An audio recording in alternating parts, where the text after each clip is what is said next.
Good afternoon, everyone. Welcome to the Sports Wave Network and Sports Corner with the Conn Man. Today, I have with me a very special guest. He goes by the name of Charlie Perry. How are you doing, Charlie? What's going on, man? Thank you for inviting me. Nice to be here. And it's cool to be on the other side, man. Cool I to be a know. guest. Folks, for those very few who do not know about Charlie, I'll let him describe his distinguished career. But right now, Charlie is also involved with the Really Charlie podcast, Poetic Pulse. Sometimes you have to lose yourself. Frequency Live. He does a very important show with Paula Santos Young regarding fentanyl and its effects and dangers. Sometimes he fills in on straight to the point sports, where he is an avid Celtics and Patriots fan, but we'll delve into that later on. And also he fills in on all with the fantastic WMB1 radio. So, Charlie, if you could do me a favor and do the viewers a favor, can you talk a little bit about, I guess, the beginnings of you and your, I guess, delving into the world of work and etc. Okay. Well, I was just trying to be young and work steady, and so I was just taking any full-time job that I could, but they wasn't all to my liking, and so right now, I at that particular year, I was thinking about I'm gonna join the army, and so that was the key. I talked to Sergeant Wild. He said, "Hey, we're gonna go to Boston. We get sworn in," and but prior to that, Anthony Lesser, our friend, he had talked to me, seen me unloading a truck on Spring Street, downtown New Bedford, and told me about the cadet exam, and then and possibly going on joining the police force. And I said, all right. So I did that. I followed his his lead, and I took the exam, and the rest was history. A year later, I was in the academy, and but the craziest thing is that the Army recruiter, Sergeant Wild, he thought I was just lying to him because I did tell him I wasn't going to join the Army, and he thought I just kind of basically just gave up on him, and but I already got an offer. I got an offer to be a cadet inside, and you know what? That was good enough for me. So, and then a year later, Sergeant Wild sees me in the cruiser up the west end of the city, and he said, "Man, I thought you were lying to me." But that was it. 30 years later, I retired, and here we are, doing podcasting and enjoying different shows like yours and many others, and it's a thing to do. The pandemic was good for me because it introduced me to podcasting.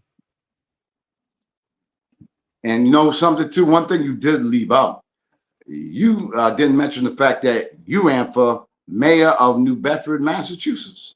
Yeah, that was let's just say at that time, the administration needed to be challenged. No one was stepping up to the plate, and I was like, and things were, I was a little grumpy back then, and at that year, and I wasn't feeling good about most things that were going on. And I said, you know what? Everybody likes bossing me around. Guess what? I'm gonna be the boss now. Let me run for mayor.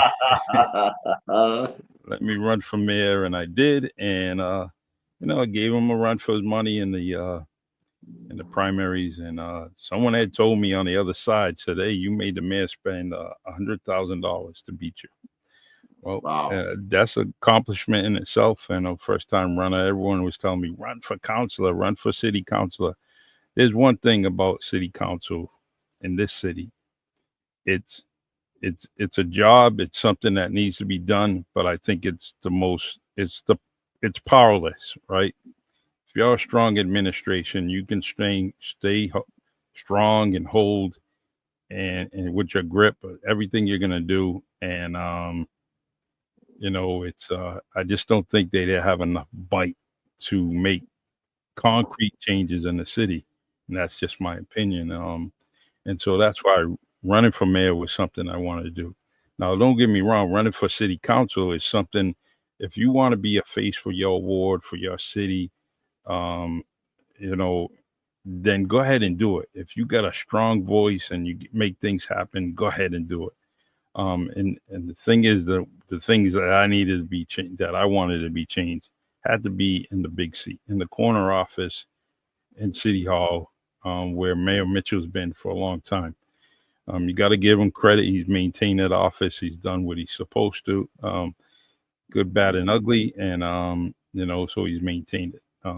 Do I still like a lot of things he does? No, but I'm glad the railroad's here in the city. I'm glad the fast ferry's Yeah. here. I'm glad Mhm. those things are here, because it draws people here. You look at that parking lot; it's always full. So that's a good thing. And so that's my piece of the pie, and sticking to it. Okay, now, child, when I told my producer that I was going to have you on the show, and I told her that, we have a big day come Saturday, July 5th. Mm, And I told her about the Cape Verdean independence and that I'm Cape Verdean.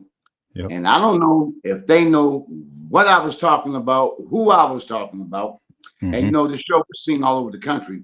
So I want to know before we get into all of the stuff you're doing with your shows and your book writing and putting music together with your words, which is phenomenal, by the way. Thank you. Just give me the. You're welcome.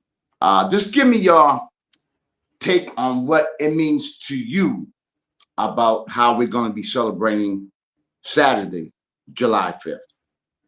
Wow. For those who may not Yeah, know yeah. anything about the culture or anything, Just just the independence of the Cape Verde Islands, that country. That country was colonized by Portugal, and it's at the western part of Africa, western coast, just below the Canary Islands, and it's made up of 10 islands. The thing is that Cape Verde is some good people, African people trying to, good working, hard working people.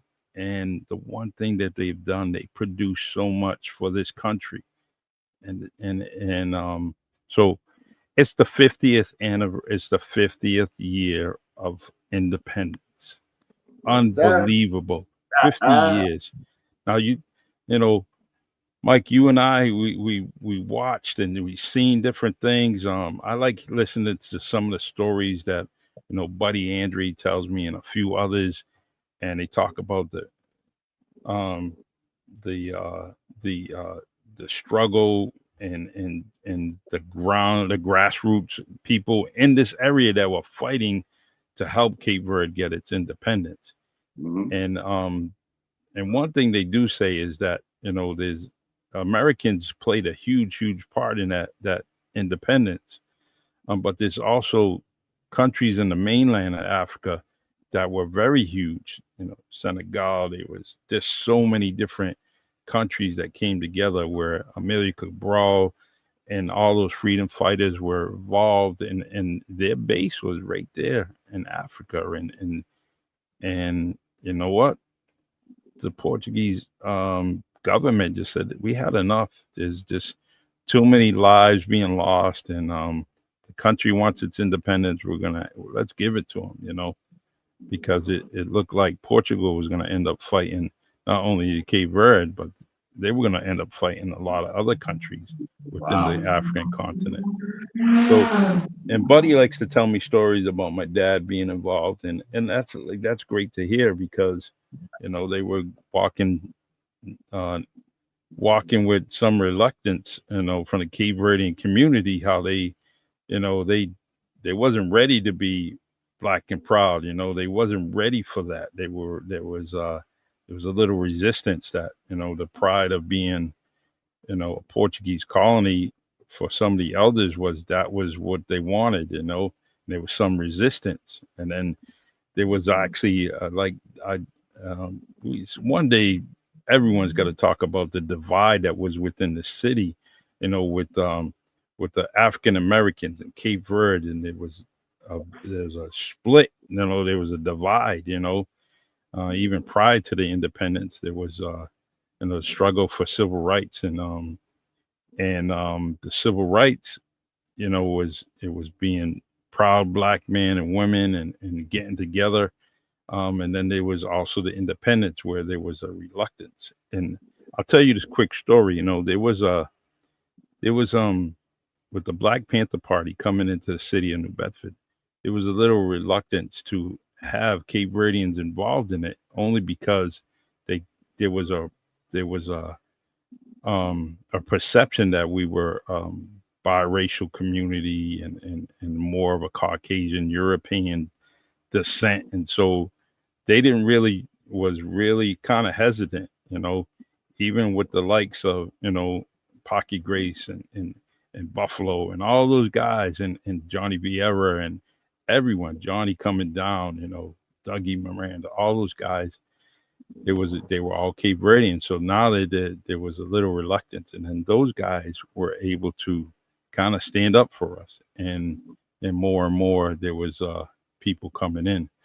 So what I'm getting, let me get back to Cape Verde. So Cape Verde was the independence was just a proud moment, and there's a video on YouTube, and I recommend everyone to see that old footage and the celebration on the Cape Verde Islands, and when they heard about the independence, it was great. So it's a proud moment for us, and I think it's the biggest year ever because it's 50. I don't know if I'll be alive for the 100th, but I'll try I'll try to be alive for the 75th. Now, Charlie, for those people who may think, okay, I might want to go to New Bedford. What do you think they should expect from being involved or being introduced to the culture, food, music? Because like I said, a lot of people don't know anything about what we're talking about right now. And I want to educate, well, thanks to you, you're going to help educate them to let them know exactly what it's all about. Well, when you come to New Bedford, it's a potluck of people. There's many races, many different cultures. And when it comes to the Cape Verdean culture, guess what? We come into island people come in different shades. So when you first when you say Cape Verde Islands, just think of all the island people amongst around the world rather. There's different shades of people. Cape Verdeans come in different shades. They are just unbelievable people. So what so when you come here, you're gonna see black women with nice straight hair and curly hair and light skinned features, and down south they call them a red bone. You're gonna see that out here more likely than not. Now there's a very dark skinned population of Cape Verde. People don't realize, when they just, oh, what kind of people are you? We're African people, come African culture. Right. And so when you come to New Bedford, you're going to see all kinds of things, and when you talk about nationalities, you have, Latino populations. You have from all over the world. You have European people from all over the world that come over from Europe. They're all in this little city, right? All over the place. Polish, Italian, Portuguese, Hmm. Cape Verdean, um, Mexican, Central American, Costa Ricans. You just have so many Canadians. It's so many people in this small city. So and the food is unbelievable. You come here, you eat. You're gonna definitely remember the food. Next to the faces. There's no. I mean, Mike, just our family and friends that come from all over the country. What do they say? Oh man, I gotta eat. I gotta get some seafood. I gotta do this. I gotta do that. We're not the number one port in the nation for a reason. It's either number one or number two, and that's us. So, um, and let me see. What am I missing? Just the summertime's a beautiful time to be in the city of New Bedford because we're all busy every single weekend. When you I mean, goes back a few weeks. Memorial Day. Once Memorial Day starts, every single weekend you're going to be tied up with something, and so Hmm. there's a steady, the steady amount of things to do, and we always clash with our different events, but we only have 8 to 12 weeks of doing things like this, so everyone's got to cram in what they have to. So, um, And folks, you got to realize too that New Bedford comprises about 100,000 people. So yeah, picture that together, involving all this things that are involved with the city of New Bedford during that time period. And we have a tremendous parade, and which is outstanding. And you know, it's more of a community thing during that. Well, it should be all year long, but during that time period, I think maybe more so than others.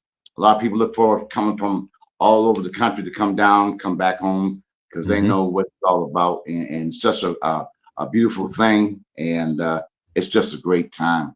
I just wanted you to give some knowledge to those who are tuning in who have no idea. But all I can tell you, folks, is that uh, Saturday, July 5th is going to be the 50th. I don't know what to expect, but I think it's going to be, like Charlie said, the very best. I think all everybody's going to come out, and it's just going to be a yeah, fantastic time. I'm looking take forward to it. take Now, pictures, Charlie, take pictures, everybody, take pictures and yeah, share them, yeah, man. it's going to be off the hook. It's going to be off the chain. Now, you had mentioned something about the pandemic, how that has been good to you, even though it was bad for the country. But just like myself, that's how I started getting involved in the podcasting.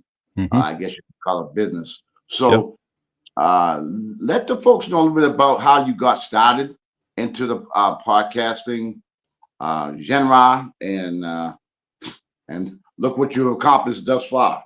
Yeah. And I mean, believe it or not, it started with it had a lot to do with you and B Mags and with your show, on WMB1, seeing that and there was just something I had to do. I didn't know what to do and I said, man, podcasting looks pretty cool. So I started, watching a few on YouTube and just trying to get a feel for it. So when I found out how much equipment I needed, I said, well, that's not going to break the bank. Let me try to do it. So it started right here on the top floor of the house, in the corner over there, and I just started going with it. And I actually lost count on the episodes that we have, but from 2020 to 2025, that's a lot. And I don't remember missing too many weeks. And if I missed one, it was probably one or two during each of those years. But I try to put a show on every week. So the pandemic was very key to me, because I was watching the podcast and actually getting away from some of the TV programs and going on Spotify and just listening to podcasts and how they did different things. Hmm. And funniest thing is they were saying segments. I said, "What the hell's a segment?" I'm like, what are they talking about?" And I couldn't. I said, so I started learning what they were doing. people talking about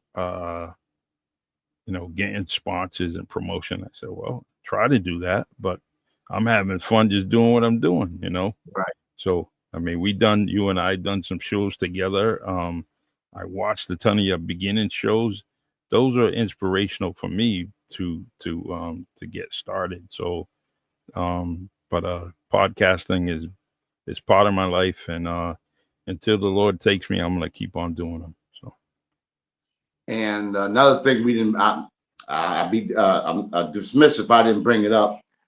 You are a author. You've written quite a few books, and yeah. I want you to talk about that. And then, what gave you the idea to put music to your words? All right. Actually, let me Ah, start with I'll start off with that first, right?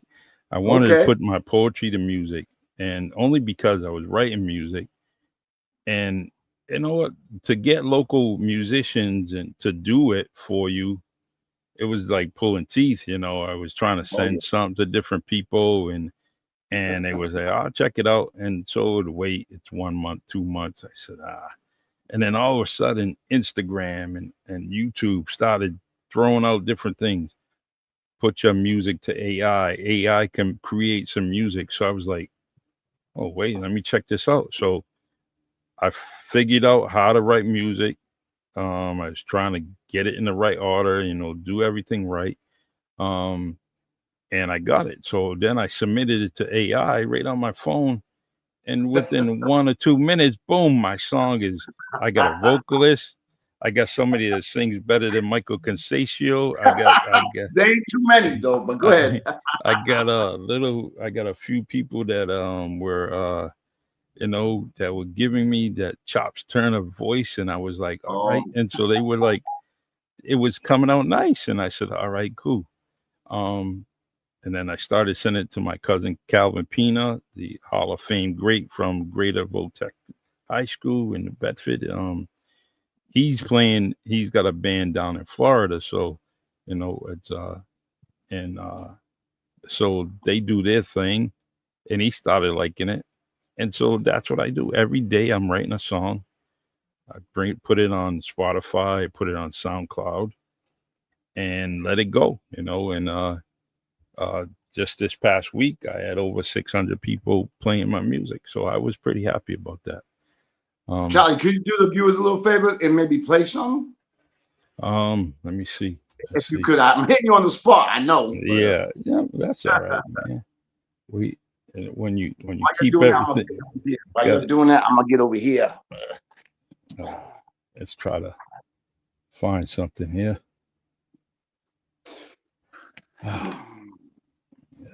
Let's see.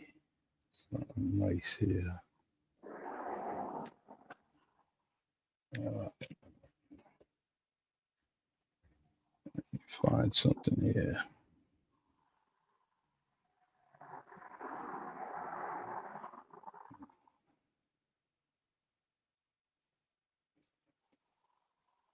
All right. Um, Hold on 1 second, Mike. I'm sorry. No problem. No problem. Oh, while he's doing that, folks, Charlie is he's involved with so many things with WMB1 and doing his so many podcasts that he's doing that and then him being an author, and it's great that you got myself and you got B Mag with WMB1, you got Charlie Perry, a lot of people here in the city. We're doing our thing, and Yeah, we yeah, enjoy doing what we're doing, and we have evolved. So then we're going to keep continuing doing what we do. So yes. that's what's good about it, you know. All right, let's try this song.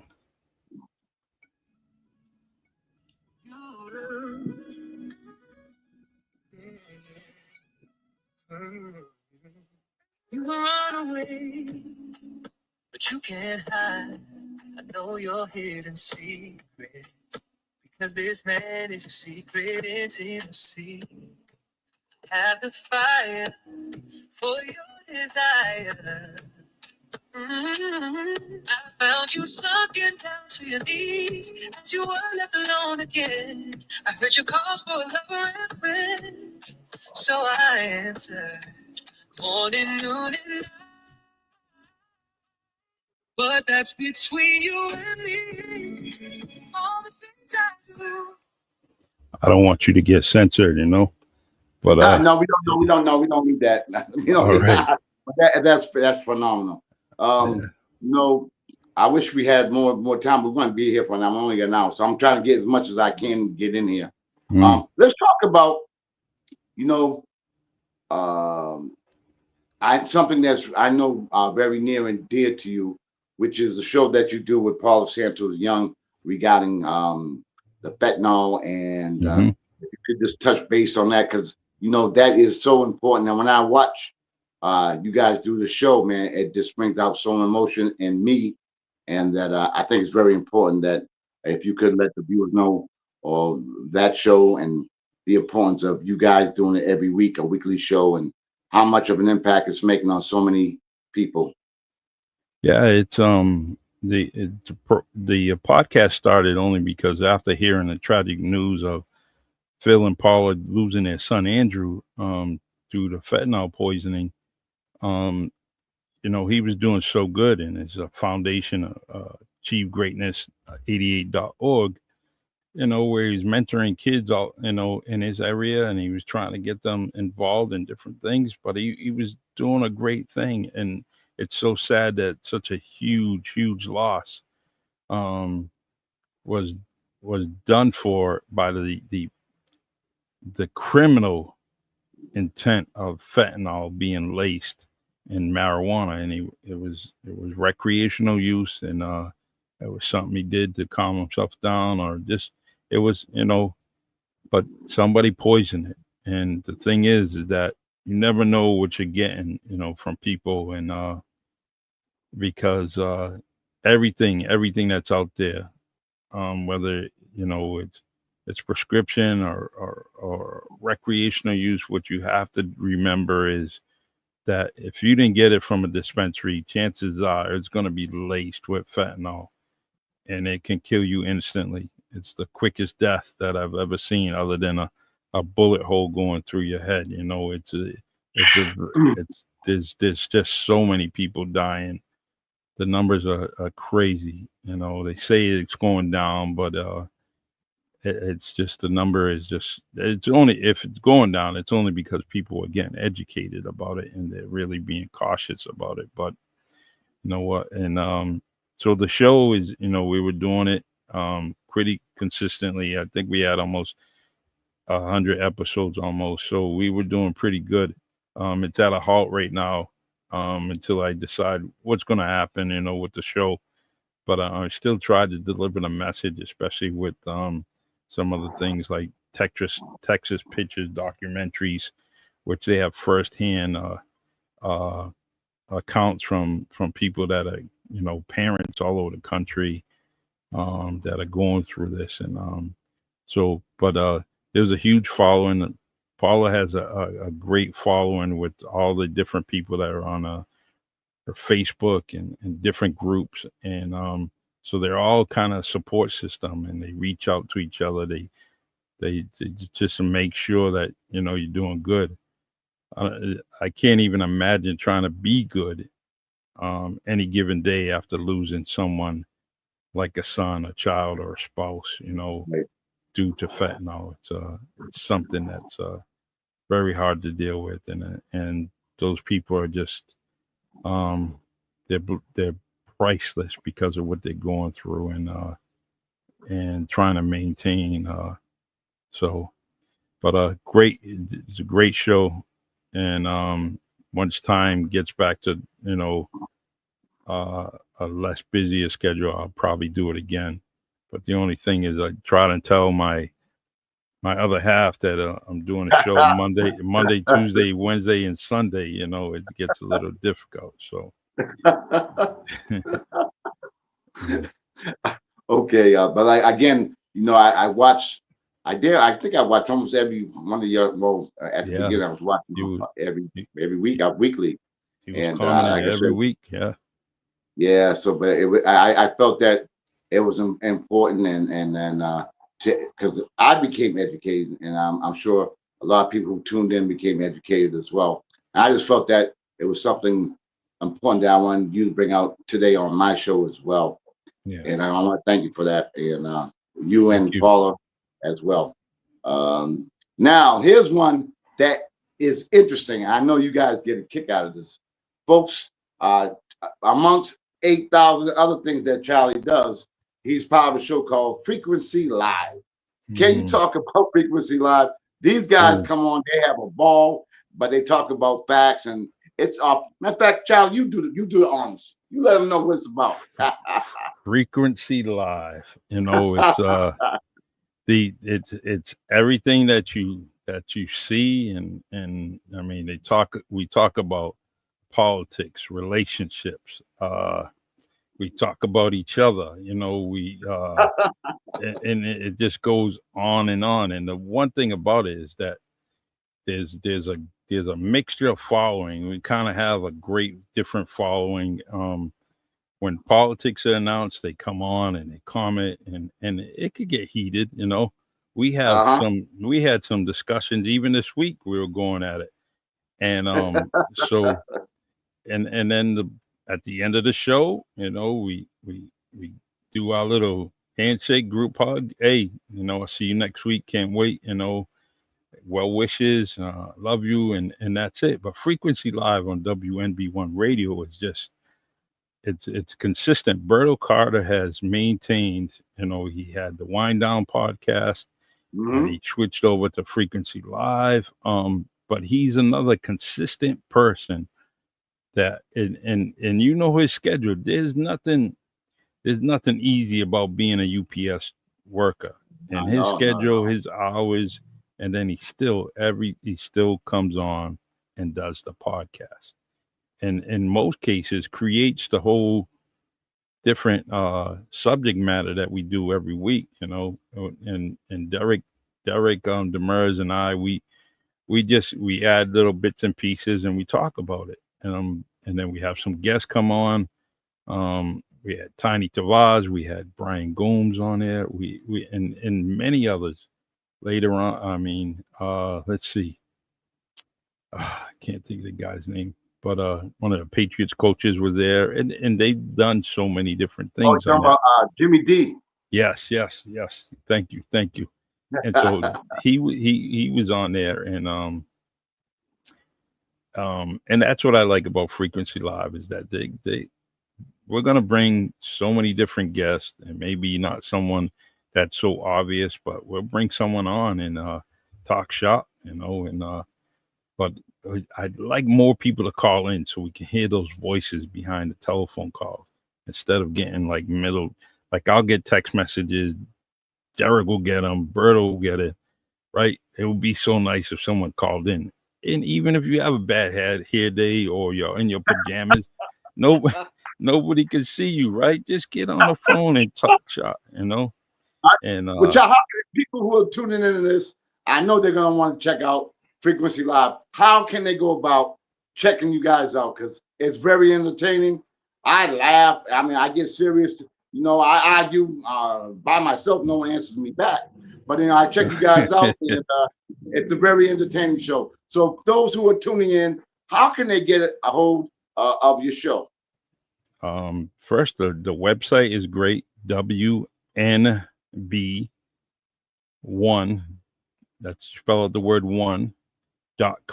WNB1.com. And basically I'll try to put it in the comment section if I can. And WNB1 is we're on every Sunday at 7 p.m. and myself, Derek, and Berto, we go at it. We're gonna be off this week, but we'll be back next week. And at 7 p.m. to 9, 2 hours go by quick. You know, it goes by pretty quick. So I think I put in, it's in the comment section, WNB1.com, 7 p.m. And also, you know, that it got great hip hop music, R&B music. Brian B. Mags puts out a great playlist, and also there's the Funky Professor on Tuesday at 8 p.m. He has a great show, you know, with some house music. And then there's Luxury Tax straight to the point, sports talk. What am I, man? Mags in the morning with B Mags and J9. What am I? Leon Corey comes on with his political stances and and that's it. It's so great things. Thank you for the shit. Thank you.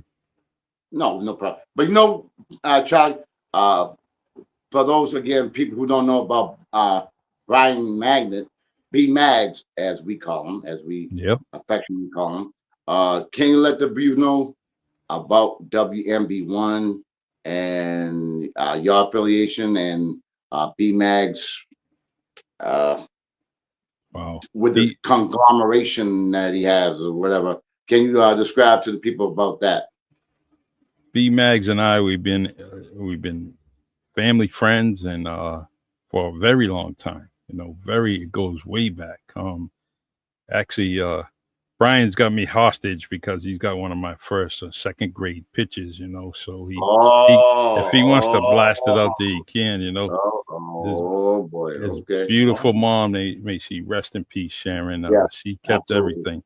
She kept everything. So B Mags was always involved. I mean, it goes back even before you and him, and he formed this internet radio.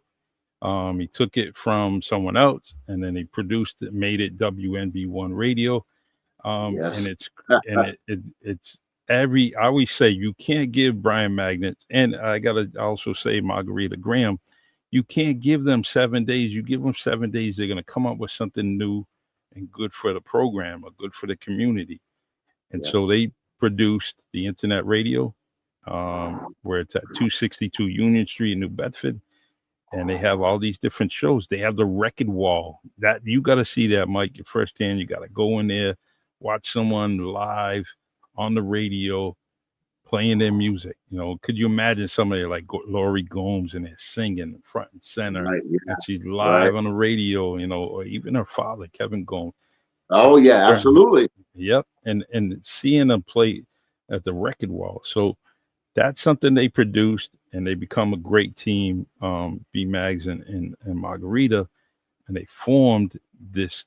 It's a go-to center, the go-to source of getting getting music out there, getting community involved in it, podcasting there. So that's what he's done, along with many other things. He's busy. He's DJing. He's a coach. He's got a big family. He's definitely doing many things, right? So, he's just there's just so many things he's got to do, and he gets it done. The show is never off the air, 24 hours, 7 days out of the week, because he's on point. And so, shout out to him and Margarita doing a great job at the station. It's definitely 5 stars to me, and I'm glad to be there. And I don't ever want to be disconnected from WNB1 Radio, because it means a lot to me now. That's fantastic, and big shout out to B Mags. Yeah. You guys do some great things, man. So now let's go, because time is of the essence. I want to make sure I get as much as I can in. You do another show with one of your good friends out of California. Can you talk about that? Yeah, Marvin Speller, Coach M100. He's a life coach. He was married to my cousin who passed away 2 years ago of cancer. Kristen was a independent musician, a vocalist. She just was a huge loss. And so after losing her, there was a lot of love and grief that he was going through, and he wanted to do something. And so what he did is reached out to me, and we decided that we would do this podcast. That's it's going to be episode 10 coming up.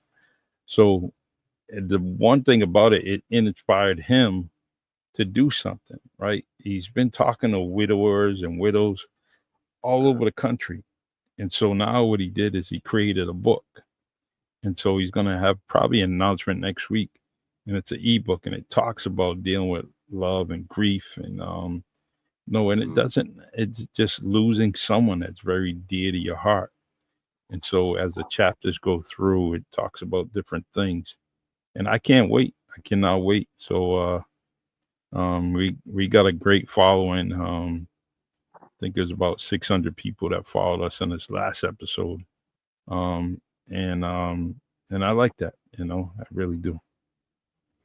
And the thing too about it, Charlie, and like what I like to stress on my show is that you know my show, even though it's a sports show, due to the approval of the network, I'm given the platform to do other things besides just sports. Mhm. And I want my guests to make an impact.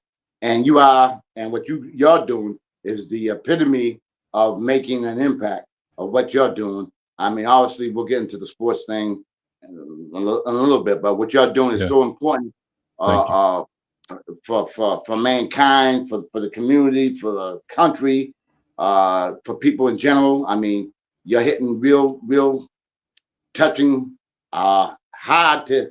Some people don't want to deal with some of the issues that you deal with, but it's important, and I feel that you're making such an impact on what you're doing, and there's more important things in life than just sports. And Yeah. I appreciate what you, WMB1, are doing. I think it's very important. I mean, the music, the shows you guys have, it's incredible, and Yeah, means a lot. it's very special. You guys are very special, and I'm glad I was able to get you on so we can discuss that as well. Now, getting back a little bit before I go about your writing, how can people get a hold of your books, or how can people, you know, because I'm if sure they're gonna be interested after watching this. You know, Oh, thank you. you may take Um, my place. Man, I don't know about like that. I don't know about like that. But nah, go ahead. the Go ahead. the sports corner is definitely from Michael Conn, and you're doing a great job. Thank you. Just like you said that things are needed, and this show is definitely needed, and gotta continue to support guys like you that take time away from you could be doing something else.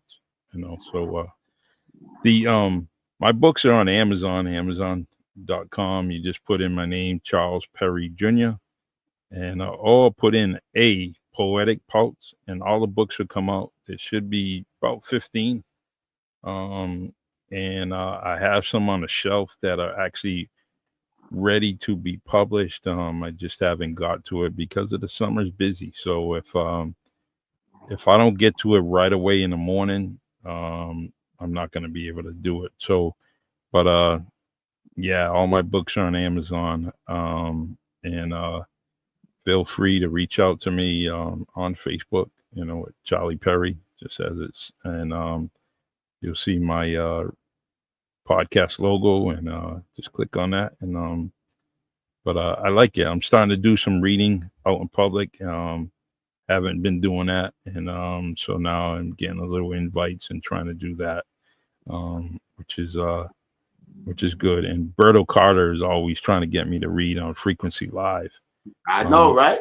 yeah, and we I got to do it more often because I have a lot of different things I can read, and he created a segment called Frequency Cafe where I kind of read some of my poetry while he plays some music, and it's pretty cool. I like it. So Yeah, you give him some of that Barry White voice. I hear you. I yeah, hear I gotta try. Hey, I try, man. Barry White, man, Compton, California, produced one of the greatest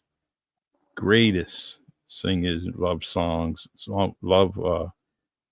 uh, love vocalist. He is just amazing, and it was a huge loss. And you. so Absolutely. yeah. And as you see, my hair is waving a little bit. So infamous counselor Ward 4, Derek Silky Baptiste. He said I got my he says I got my Billy D. Williams look, and yeah, but he's always cracking.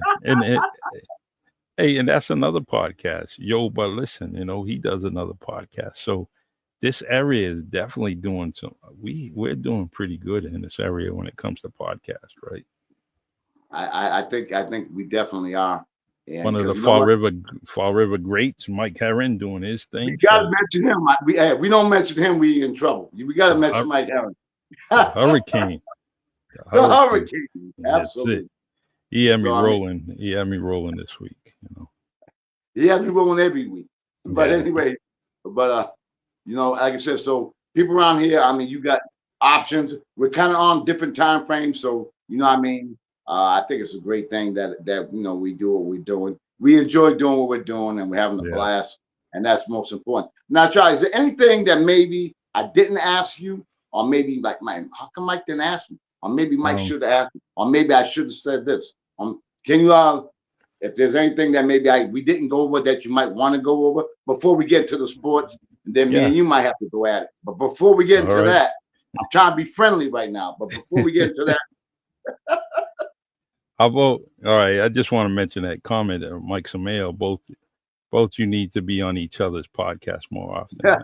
I agree, Mike, we got to talk about Mike, folks. Yeah. Mike Semio, a good friend of ours for many Mhm. years, great high school ball player. He's doing some phenomenal things. He just wrote a book, Yeah. and it's you guys got to check it out. He's been on my show. He's been on your show, and the people here on this network, they know all about Mike. So Yeah, congratulations to Mike, and much success on your book. Yeah. And I know that's going to do well as well. And he's a supporter of your show, and mine as Mhm. well. So shout out to Mike Semio.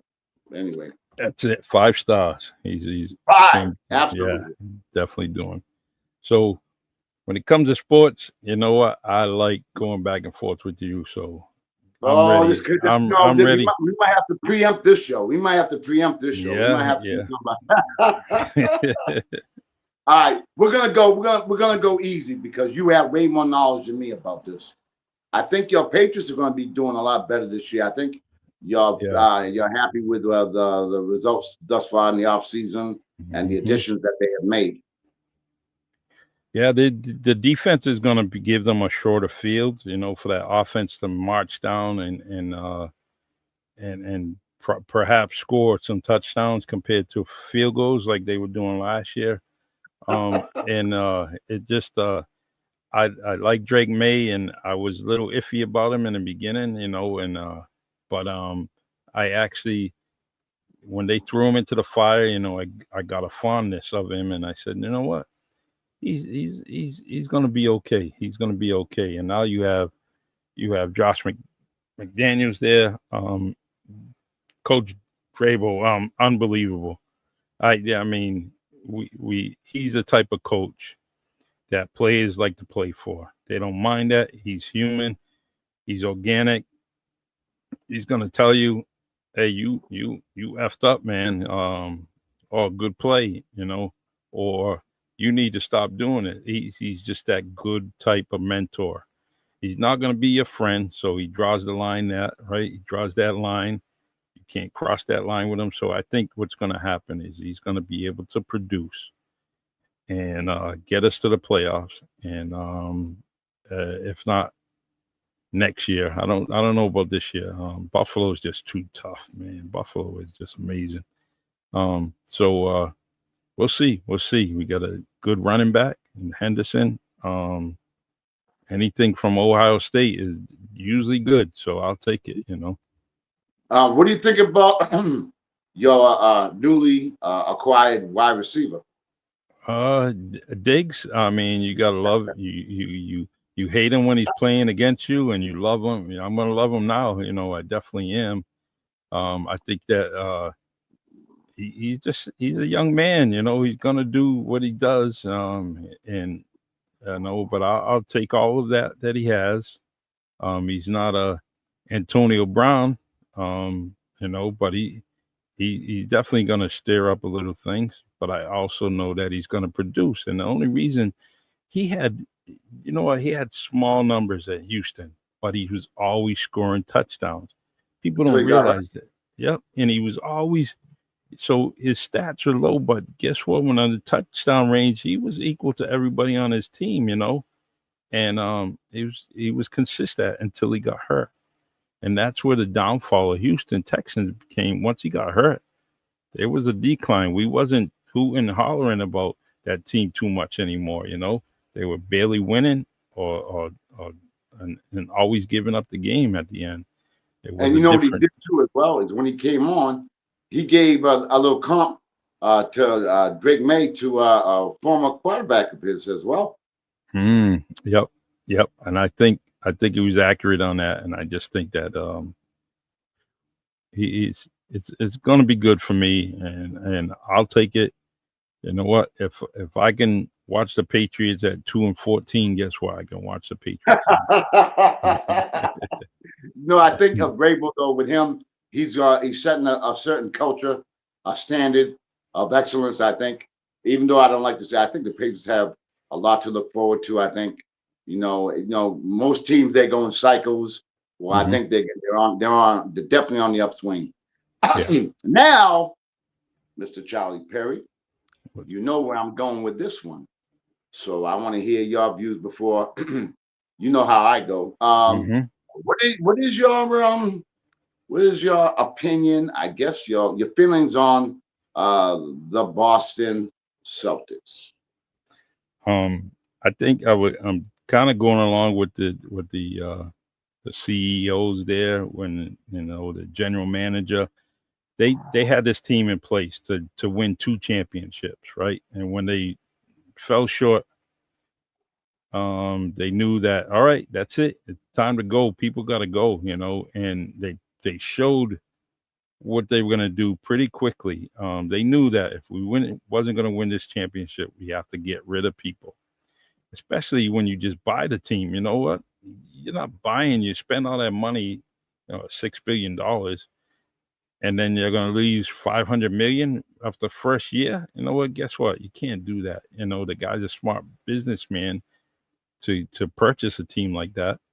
So now these people, all these, with Porzingis leaving and Drew Holiday, great dude. You want to have those dudes on your team, but it's too expensive.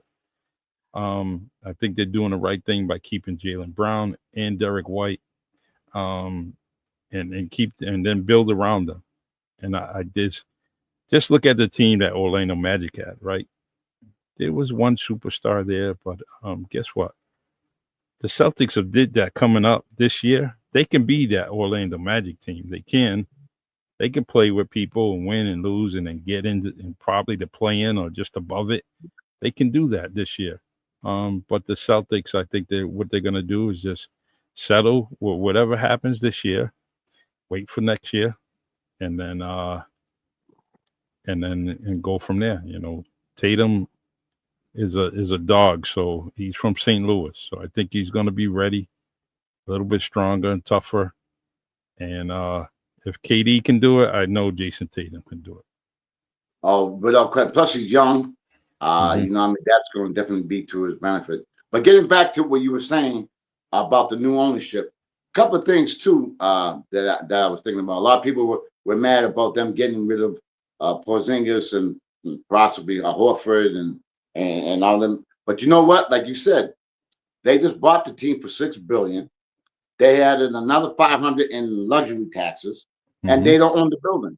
Yeah, So you put all that together, something's got to give. yeah. I'm So glad you and mentioned about unfortunately, not owning the building. I'm glad you mentioned that. Yeah. so yeah, so that is look at that with new ownership coming on. They got to make decisions, and it is a business, and I think they had all that figured out before they made that determination. And they're going to keep some people around, Brad Stevens, to help because I think it's a 3-year process where they're going to keep people still around. Will Speck, whatever his name is, I think they're going to keep them around as well. But Yeah, it's like two you or three know, year contract. but people got to realize, ownership is a business. At the end of the Hmm. day, it's a business, and they had to go under the second apron in order to move forward and advance. But what do you think about the landscape of the trades and the free agency? And I know you're a Celtics fan, Yep. but I mean, as far as any surprises that Uh, might have come up, we got about 5 minutes, Charlie. So okay. uh, Let's see. Uh, Bain going to Orlando was kind of quick. Um, I think maybe Orlando should have waited a little bit longer, maybe got somebody else. Um, but um, Durant going to Houston, good fit for him. He knows that state. He knows that area, so I think that's going to be his settling point for the rest of his career. Although he doesn't look like he's slowing down, but I think that age is going to be a factor on his next contract. That not too many people are going to end up giving him that unless he signs a bunch of 1 year deals and goes somewhere to kind of fill in off the bench. But let's see. My biggest surprise. Wow. Um, man. While you're thinking, I'll give you mine. While you're Yeah, thinking, go ahead. I'm gonna go with Dame Lillard. You know what I Yeah. mean? This guy gave up his whole life, moved it all the way to Milwaukee, and now he gets injured, and they waive him. Whereas Kyrie goes to Dallas, gets I think one's an ACL, one has Achilles, whatever, gets an extension. Yeah. But at the end of the day, Dame is going to make out because Milwaukee still owes him 122 million, and now he's unrestricted free agent. He can go wherever he wants. Yeah. And unfortunately, I heard the Celtics are talking to him as well. But Celtics, but that Golden might be State. my biggest. Yeah, that might be my biggest surprise. Is that man,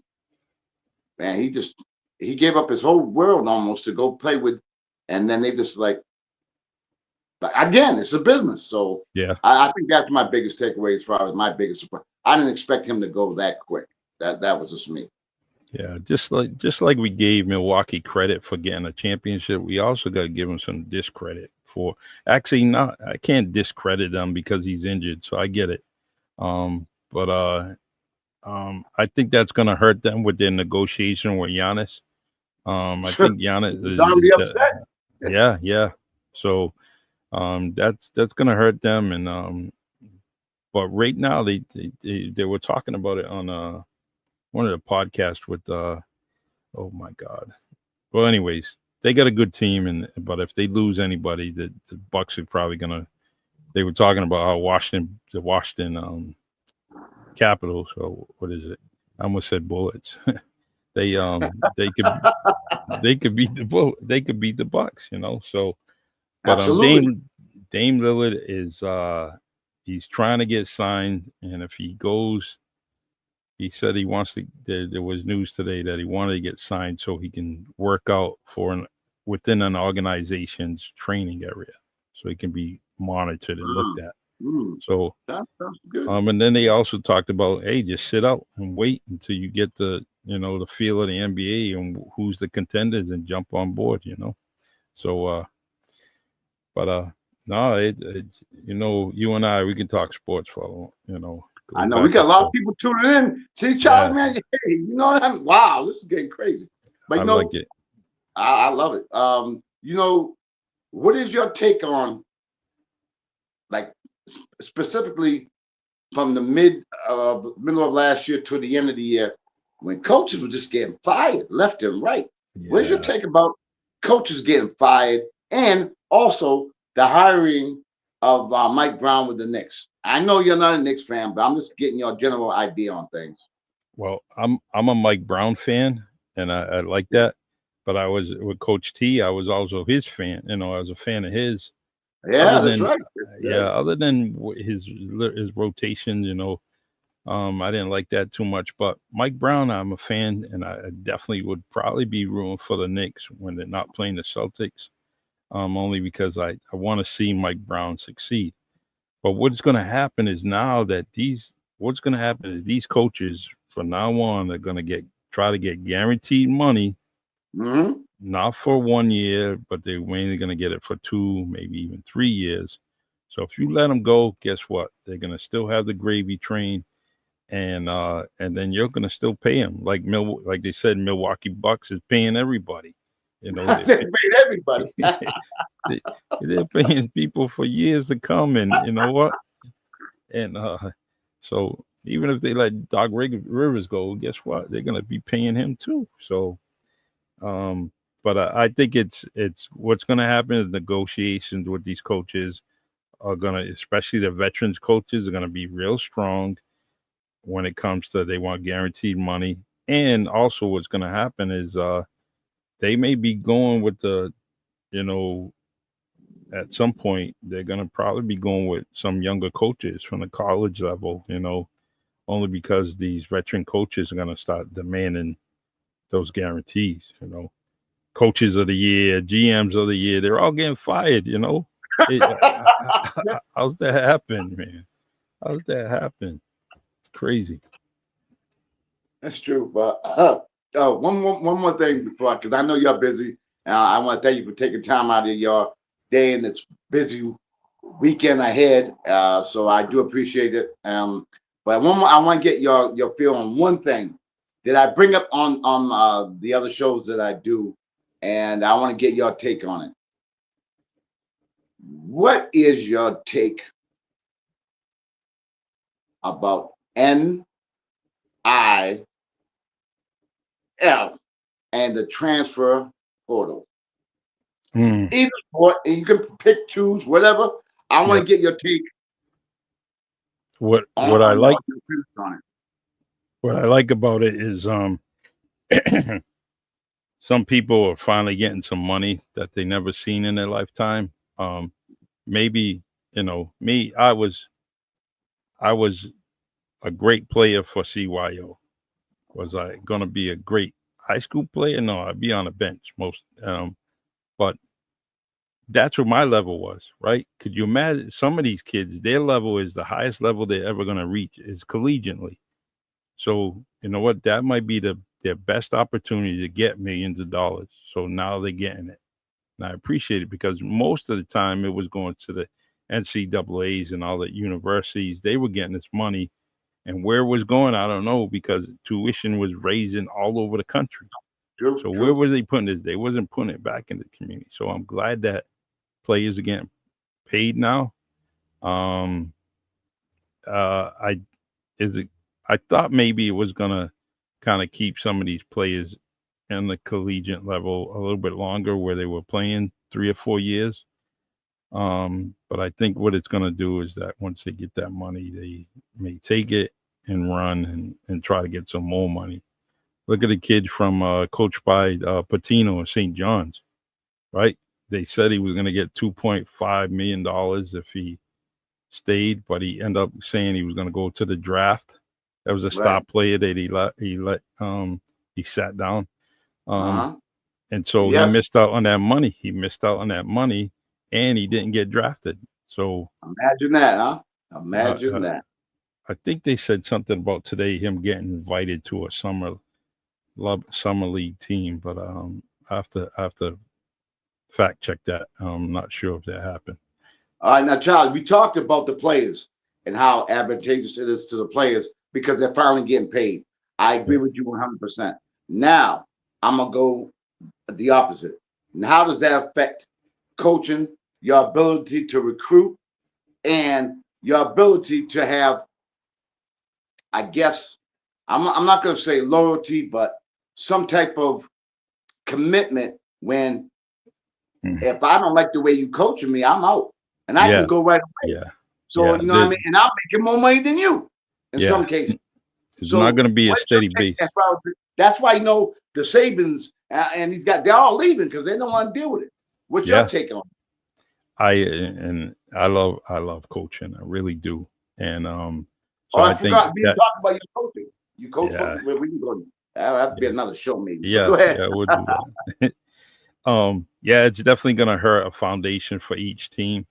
They're not going to have that 3 to 5 players that stay strong with the commitment of the university or the team. So when it comes to recruiting, how are you gonna tell a up and coming athlete, look, we got the top 3, 4 people in the conference. You know what? They're here to stay, and it is no guarantees that they're gonna stay. Now they may just say, hey, you know what? That 6'7" forward might take my position, and I'm not, I'm not ready for that. Let me go to New Mexico State and play some ball full time. And I think that's what's going to happen. You're going to have a bunch of people jumping all over the place. I mean, look, Colorado, the Deion Sanders. Look at his team. It's made of a bunch of people all over the place, right? Yeah. And that's the same with basketball. It's the same type thing. And you know something too, Charlie? There's a guy, I can't pronounce his name because I'm not good, Mike. I got dementia, dyslexia, I got all that. But there's a guy out of Boston, high school named rated the #1 high school player in the country. Yeah. And I know you know the answer, but guess where he decided to go instead of like a Kentucky or a Notre Dame or UCLA or what? Brigham Young. Yeah. Now this come on, Chuck. Brigham Young. But anyway, you know what? I don't care what anybody says. Anybody. The Danny Ainge ties to this area and to BYU. Guess what? I think he got to that kid, and you know what? He influenced that kid to go exactly where he's at. You know, I've been telling people on the other shows, watch out. Danny Ainge is no joke, and he just recently hired his son. I'm telling you, watch out for Danny Ainge. I'm telling people, they don't believe me. And look all he was so active in this draft and the free agency. He was real active. He's still going. And the only thing I think with that was Avery, their first pick. I think that they got to rein that kid in, right? Because if they don't rein him in, they're gonna hurt him because he's got too many demands and he hasn't stepped on a pro court right now. Refused to work out with you. I know. Remember the pick? Yeah, I know. What's the guy? The pick from Philadelphia 76ers with oh my God, the point guard. And he had that twitch, in his shot. You went to I knew that. He was playing, I think he was Philadelphia. Anyways, well, I mean, look where I'm going to Orlando. Yeah, and he lost. Look how many. Talking about Markelle Fultz. Yeah, you got it. Man, you know something, Charlie? That producer needs a raise. Once you mention Philadelphia, she hears very well. Yeah, the producer needs a raise, man. She does. Well, I can't help it because I live in the city, so I know him very well. Yeah. God bless. Love it. That's key, man. A show doesn't tick without a good producer. Awesome. Oh, I get the best. I get one of the best. That's for sure. But Charlie, I know, man, we're running out of time. Unfortunately, we probably can talk to midnight if we want to. But again, I want to thank you for coming on my show. I know you got a busy schedule. You're all over the place. You're all doing everything. But again, for folks who are tuning in or have been tuning in or have been watching, how do they get a hold of you? How do they get a hold of your music, your poetry, your books, etc.? Amazon.com for the books. As far as the podcast, I'm on all social media, Facebook, Instagram, YouTube, the Really Charlie podcast channel. Please like and subscribe to it. I added Spotify and LinkedIn also. And if you want to be a guest on my show, just send me an email, reallycharliepodcast@gmail.com. And forgive my Northeastern accent, this New England accent where we don't pronounce our R's. But it's just think of Charlie, like I'm a Chinaman, Charlie. Not being racist, but so I love you guys. This is a great show, and I'm going to continue to support. And Michael, please, tag me and share this on the pages. I am. So we can, get another audience. I know you and I, we got similar type audiences. So, but let's start sharing it on each other's platforms. Again, Charlie, thank you so much for coming on my show. I truly appreciate it. I think the people who have tuned in, enjoyed themselves as well. Again, I want to thank you. I want you to take care. God bless. Have a safe weekend. And thank you for coming on my show again.